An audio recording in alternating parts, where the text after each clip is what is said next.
তো সুপ্রিয় শিক্ষার্থী, আমরা বিভাজ্যতা শিখব, অর্থাৎ একটি সংখ্যাকে আরেকটি সংখ্যা ভাগ করলে যখন অবশিষ্ট থাকে সেই অবশিষ্টটাকে কি করলে ভাগশেষ থাকবে না বা ভাগশেষ রাখতে গেলে কি করতে হবে এই বিষয়টা জানবো। মনে করো একটি সংখ্যা 17, তো 17কে আমি 5 দিয়ে ভাগ করলাম, 3 5 15, থাকলো কত? 2 2 অবশিষ্ট থাকলো। এবার চিন্তা করলাম যে 2 অবশিষ্ট রাখবো না, তাহলে কি করতে হবে আমাকে? দেখো 2 যে বেশি আছে, তাই না? 2টা কি আমার অতিরিক্ত হয়ে গেছে।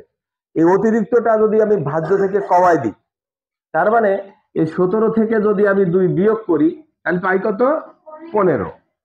অতিরিক্ত যেটা আছে সেটা বাদ দিয়ে দিলাম, বাদ দিলে কি হলো? এইটাকে আবার দেখো 5 দিয়ে ভাগ করলে 3 5 মিলে গেল। তাহলে আমি কি করেছি? ভাগশেষ যেটা আছে সেটা ভাজ্য থেকে বিয়োগ করেছি, ঠিক তো? আচ্ছা, আর কিভাবে করা যায় দেখো, বলো। 5 থেকে 2 বিয়োগ করে 3 অবশিষ্ট থাকে, সেটা 17 যোগ করব। তার মানে কি বলেছে ও? আমার এই 17 আছে, আমার 2 অবশিষ্ট আছে, আর কত হলে আরো একবার যেত, তার মানে সেটা কি 5 লাগবে। আমার আছে কত? 2 লাগবে কত? 3, তাই তো? লাগবে কত? 3। তো এই যে 3 সংখ্যাটা পেয়েছি, এই 3 সংখ্যাটা কি করব? এই 17 এর সাথে 3 যোগ করে দিব, কত হবে?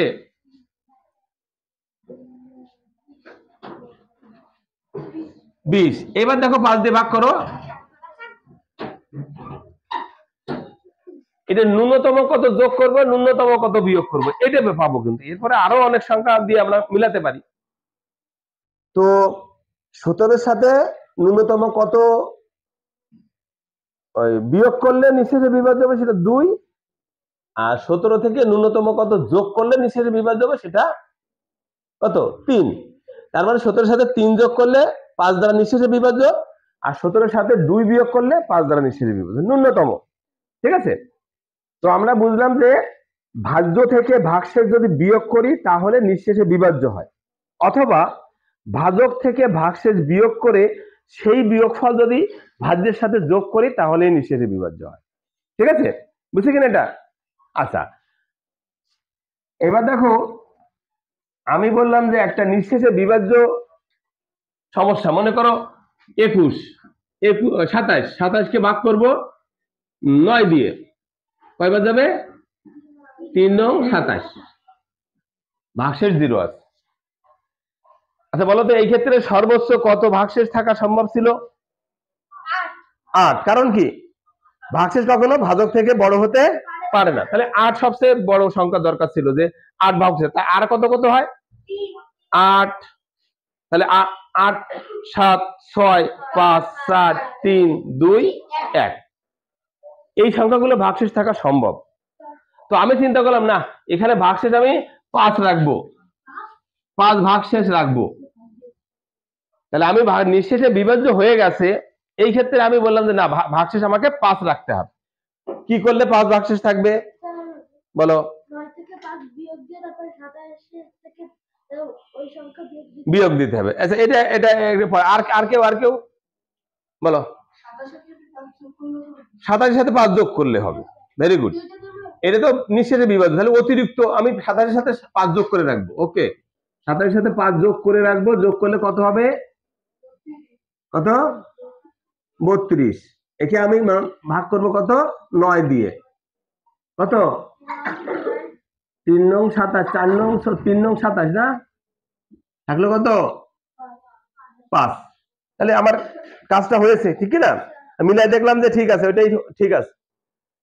আর মানহা কি বললো? মানহা না কে বললো? তুমি বললে। আচ্ছা, কি বললো বলো? 9 থেকে 5 বিয়োগ করেছে, 9 থেকে 5 বিয়োগ করেছে, কত হয়েছে? 4। এই 4টা কি করেছে? ও 27 থেকে বিয়োগ করে দিয়েছে, কত হয়েছে? 23। এবার দেখি এটা 9 দিয়ে ভাগ করি, 9 দুখানে 18, থাকলো কত? 5, তাই না? তাহলে এখানে কি হলো? মিলে গেল। কিন্তু ভাগফল কিন্তু এটা থেকে এটা এক কম গেল, দেখছো? এটা যা ছিল তাই ছিল, কিন্তু এখানে আরো এক কম চলে গেছে। তো এটা বুঝলাম। এখন এই রকম একটা সমস্যা তোমাদের আমি এখন দিব।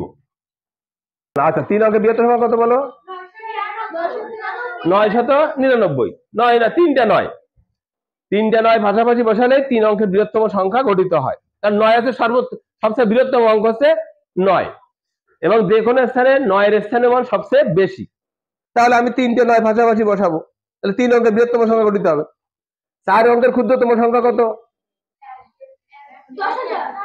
1 পরে কয়টা শূন্য? 3টা শূন্য। তাহলে 3টা শূন্য, আমি 4টে শূন্যতে বানাতে পারতাম না? সবচেয়ে ক্ষুদ্রতম অঙ্ক তো 0, কিন্তু 4টে শূন্য যদি পাশাপাশি বসায় তাহলে কি ঘটনা ঘটে? কোনো সংখ্যা গঠিত হয় না। তার মানে কি কোনো অর্থ নাই। সার্থক অঙ্ক বোঝো, যার অর্থ আছে। সবচেয়ে ক্ষুদ্রতম সার্থক অঙ্ক কত? 1। তাহলে ক্ষুদ্রতম সার্থক অঙ্ক 1, তারপরে 3টা শূন্য বসালেই কি হবে? 4 অঙ্কের ক্ষুদ্রতম সংখ্যা গঠিত হবে।